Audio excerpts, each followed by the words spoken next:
Hello Instagram television, my name is Victor, I'm a flight attendant, and today I'm going to talk about a flight attendant schedule.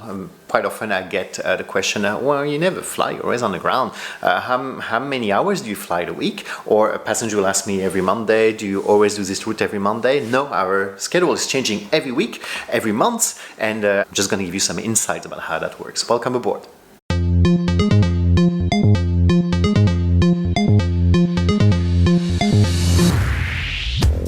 My name is Victor, I'm a flight attendant, and every week I share with you some tips and tricks on how to travel in better conditions, but also some information if you like to know a little bit more about the life of a flight attendant, if you like to become a cabin crew. So the information I'm going to give you is based on the contract that I have. Even in the same airline, there will be different contracts. Some people may have different rules, different conditions. So worldwide, all airlines have a bunch of things that are changing, but that might just give you an idea a little bit how it works. So our schedule is published once a month. Today I'm filming this video on Thursday. It is published on Friday afternoon and it will start 10 days later. So I know what I'm doing Friday, Saturday, Sunday and the whole next week, but I don't know what I'm doing the week after. So if I want to plan a dentist appointment in 2 weeks, I can't do it yet. I have to wait until my schedule is published. So that impacts us a little bit on how we want to adjust your life and plan stuff. But on the other hand, we've got a great system that means we can swap duties, we can swap trips and flights. So we have a system, we call it PAT, for pick a tour of duty, pick a TOD. And then Pat will show us what flights are available, so which duty I can actually take and maybe get rid of one. Also, I can swap with some colleagues, some other flight attendants. So we have a Facebook group and we say, hey, I want to get rid of that flight to Vancouver. Who is interested? And I can say, yeah, I want this one. So I actually take this one and give them something else instead. So we just agree on Facebook, but we actually do it on Pat. Pat will verify that our swap is actually legal. There's a bunch of rules that we have to obey, mostly around rest. So we have a number of hours we need to be able to be home and rest before the flight, and then also a number of hours after a trip. So for example, before I'm going to Asia, there's a 24-hour rule, so I need to not fly for 24 hours. And then when I come back from an Asian trip, I've got 3 days off. Not the day I land, it's not the next day, because if I land at 9 a.m., well, I've been actually flying from midnight to 9 a.m., so it's a working day. But then from the next day, I've got 3 full days, and then I can do another one. In some cases I can reduce a little bit the rest, but it's very, very limited. So it's great because I can't do something illegal before I do a swap. Pat will have to approve it, or otherwise it will be automatically denied. So how many hours I flight? Usually roughly 80-85 a month, but it varies a lot. I will tell you how many days off I've got. So the minimum number of days off I will get per month will be 10. If I will be flying part-time, in my contracts will be 15. And if I agree with agreement with the airline, if they're very busy, I can actually go down to 8 days off in a month. So that's cool, having 10 days off, but keep in mind I'm missing birthdays, I'm missing Christmas, I'm missing holidays and stuff like that, because actually the holiday season is a very busy one, so I'll be most likely flying.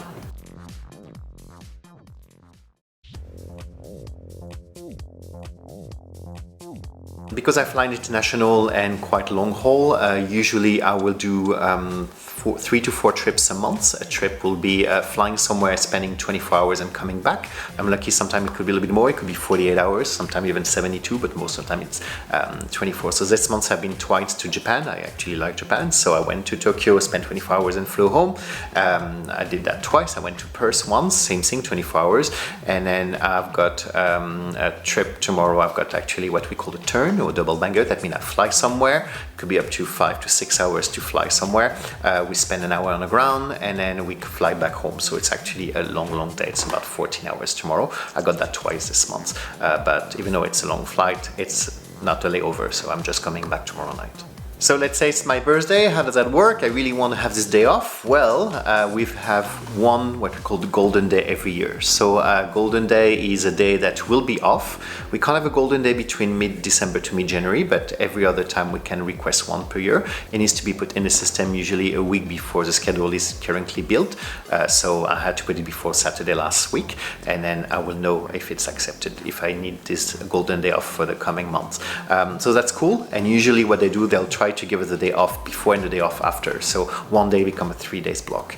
I didn't need it so far, and we mid-August when I filmed this video, but I might not need it until the end of the year, so I might put it just before, at the end of my leave. So my leave will be a little bit extended, because if I don't use it this year, it will be lost, and I have a new one starting on January 1st. Talking about leave, we've got quite some leave because we work every day. Again, like there's no holidays really for us. It doesn't count. So we've got, where I work, I have 6 weeks of leave per year. We can take it in, it's always in block of 2 weeks. So I can take 2 weeks, 2 weeks, 2 weeks. I can take 4 and 2, or I can take 6 weeks in a block. It's really my decision. Again, the way it works, it's a kind of bidding system. So we put our request by February, and early March we know what's been accepted. And every week will cost a certain number of points. Well, of course, Christmas will cost the most. What I've done the last few years, I've taken the cheap weeks.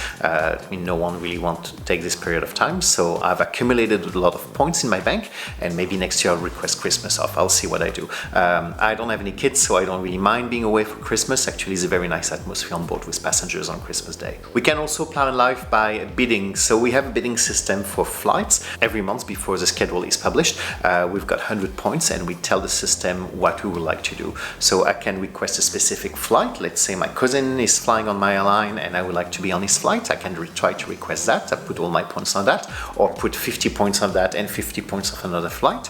I can also request days off, and then also I can request a specific destination. So let's say I want to go to Buenos Aires. I can just put generic Buenos Aires, give me any Buenos Aires in a month. It could be just generic for any flight. It could be a minimum of 3 nights over there, or a minimum of 2 nights, etc.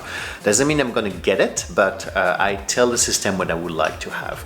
In my case, I haven't had any bid accepted in a wee while, but also I'm involved in some ground duties, so it respects a little bit the system to build my schedule. But some flight attendants are quite happy. Usually about like 50% will get something they requested. That makes their life easier. And yes, that's it. So thanks for following me. If you haven't subscribed to my channel, feel free to do so. I'm also on YouTube. I've got lots of videos on YouTube. If you just look for Victor Travel, you'll see I've published over 100 of them. And thanks for watching me. I'll see you next week. Bye.